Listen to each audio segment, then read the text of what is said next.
ختم نبوت ہمارے عقیدے کا سب سے اہم رکن ہے، جو کہ ہمارے عقیدے میں ہے کہ ہم اللہ تعالیٰ کے تمام انبیاء پر ایمان رکھتے ہیں، اور ہمارے آخری نبی رسول اللہ صلی اللہ علیہ وسلم اور ہماری آخری کتاب قرآن مجید ہے کہ نبوت آدم علیہ السلام سے شروع ہوئی اور رسول اللہ صلی اللہ علیہ وسلم پر ختم ہوئی،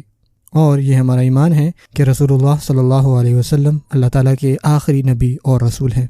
اور اس ایمان کو عربی میں ختم نبوت کہتے ہیں۔ اس کی دلیل کے لیے قرآن مجید کی بہت ساری آیات اور احادیث ہمیں ملتی ہیں، اور تب تک کوئی بھی کامل مسلمان نہیں ہو سکتا جب تک وہ یہ نہ مان لے کہ رسول اللہ صلی اللہ علیہ وسلم اللہ تعالیٰ کے آخری رسول ہیں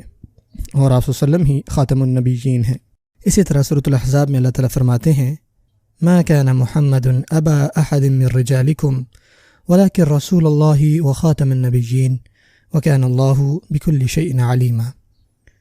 کہ رسول اللہ صلی اللہ علیہ وسلم آپ کے مردوں میں سے کسی کے بھی والد نہیں ہیں، وہ اللہ تعالیٰ کے رسول ہیں اور خاتم النبیین ہیں، اور اللہ تعالیٰ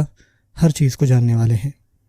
اس آیت میں جیسے کہ واضح ہے، اللہ تعالیٰ فرماتے ہیں کہ آپ صلی اللہ علیہ وسلم خاتم النبیین ہیں، اور یہ بالکل واضح ہے کہ ہمیں اس کی دلیل یعنی ختم نبوت کی دلیل قرآن مجید سے ملتی ہے۔ رسول اللہ صلی اللہ علیہ وسلم نے یہ بھی فرمایا کہ نبوت اور رسالت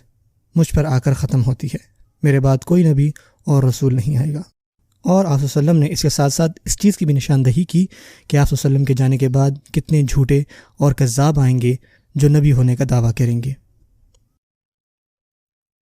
رسول اللہ صلی اللہ علیہ وسلم نے یہ بھی فرمایا کہ بنی اسرائیل کی ہدایت کے لیے ہمیشہ اللہ تعالیٰ نے انبیاء اور رسول کو بھیجا، جیسے ہی کوئی نبی فوت ہوتے تو اللہ تعالیٰ کوئی اور نبی ان کی طرف بھیج دیتے، اور میرے بعد اللہ تعالیٰ اور کوئی نبی نہیں بھیجیں گے۔ اور ایک اور مثال سے رسول اللہ صلی اللہ علیہ وسلم نے یہ بات سمجھائی کہ میرے اور پچھلے انبیاء کے درمیان موازنہ ایسے ہے کہ کسی آدمی نے بہت ہی شاندار گھر بنایا، لیکن وہاں پہ صرف ایک اینٹ کی جگہ باقی رہتی ہے۔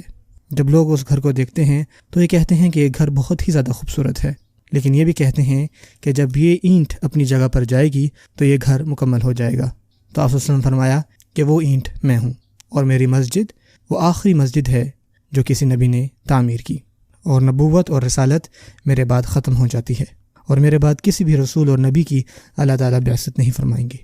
رسول اللہ صلی اللہ علیہ وسلم نے خود اس بات کی نشاندہی کی کہ وہ خاتم النبیین ہیں، وہ آخری سیل ہیں پروفٹ ہوڈ کی، جن کے بعد اور کوئی نبی نہیں آئے گا۔ اور یہ تمام دلائل جو کہ ہمیں احادیث اور قرآن مجید سے ملتے ہیں، نہ صرف اس بات کی تثبیت کرتے ہیں کہ رسول اللہ صلی اللہ علیہ وسلم کے بعد نہ کوئی نبی آئے گا، بلکہ اس کی بھی نشاندہی کرتے ہیں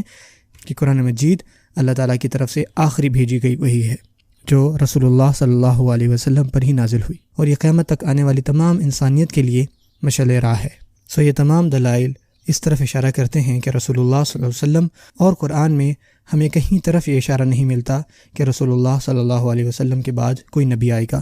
بلکہ اس طرف اشارہ کرتی ہے کہ آپ صلی اللہ علیہ وسلم کے بعد قطعاً کوئی نبی نہیں آنے، اور جو بھی یہ دعویٰ کرتے ہیں وہ جھوٹے اور کذاب ہیں۔ اور ایک اور بات جو نوٹ کرنے کی ہے وہ یہ ہے کہ جس طرح قرآن مجید کی حفاظت ہوئی ہے ان تمام آسمانی کتابوں کے مقابل جو اس سے پہلے آئی تھیں، جس میں بہت ساری چیزیں ڈال دی گئیں، لیکن آج تک قرآن مجید ویسے ہی ہے جیسے آپ صلی اللہ علیہ وسلم پر نازل ہوا تھا، اور اس کی حفاظت قیامت تک اللہ تعالیٰ خود فرماتے رہیں گے، اور یہ اپنے آپ میں ہی ایک بہت بڑا ثبوت ہے آپ صلی اللہ علیہ وسلم کے خاتم النبیین ہونے پر۔